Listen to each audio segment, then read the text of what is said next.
திண்டுக்கல் ஸ்டைலில் சிக்கன் பிரியாணி எப்படி செய்கிறதுன்னு பார்க்கலாமா? 100 கிராம் அளவுக்கு இஞ்சி, 100 கிராம் அளவுக்கு பூண்டு, 30 சின்ன வெங்காயம், 5 பச்சை மிளகாய் கொஞ்சமாக தண்ணி சேர்த்து அரைச்சி வச்சுக்கோங்க. 50 கிராம் அளவுக்கு முந்திரி, 2 பிரியாணியில் 2 பட்டை, 10 கிராம்பு, 3 ஸ்டார் அனீஸு, 1/4 டீஸ்பூன் அளவுக்கு சோம்பு, 10 ஏலக்காய் இது எல்லாத்தையும் தண்ணி சேர்த்தாம அரைச்சிக்கோங்க. இப்போ பாத்திரத்தில் 200 மில்லி அளவுக்கு எண்ணெய் சேர்த்துட்டு ஃபஸ்ட்டு அரைச்சதை உள்ளே சேர்த்துக்கோங்க. இது பச்சை வாசனை போனதுக்கப்புறமா அந்த பவுடரையும் சேர்த்துட்டு நல்லா கலந்து விட்டுட்டு 3 டீஸ்பூன் அளவுக்கு மிளகாய்த்தூள், 2 டீஸ்பூன் அளவுக்கு மல்லித்தூள், 2 டீஸ்பூன் அளவுக்கு ஜீரகத்தூள் இது எல்லாமே சேர்த்துட்டு தேவையான அளவுக்கு உப்பு சேர்த்துக்கோங்க. இது கூடவே 1 கிலோ அளவுக்கு சிக்கனை நல்லா க்ளீன் பண்ணிவிட்டு தண்ணி வடிச்சிட்டு சேர்த்துக்கோங்க.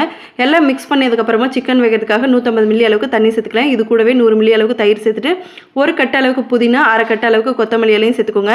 நல்லா சேர்த்து கலந்து விட்டதுக்கப்புறமா இது நல்லா கொதி வர ஆரம்பித்ததும் தேவையான அளவுக்கு தண்ணி சேர்த்துணும். 1 டம்ளர் அரிசிக்கு 1.5 டம்ளர்னு தண்ணி கணக்கு வச்சு சேர்த்துக்கோங்க. எல்லாமே சேர்த்து நல்லா கொதி வந்ததுக்கப்புறமா அரிசி நல்லா தண்ணியெல்லாம் வடிச்சிட்டு இது கூட சேர்த்துக்கலாம்.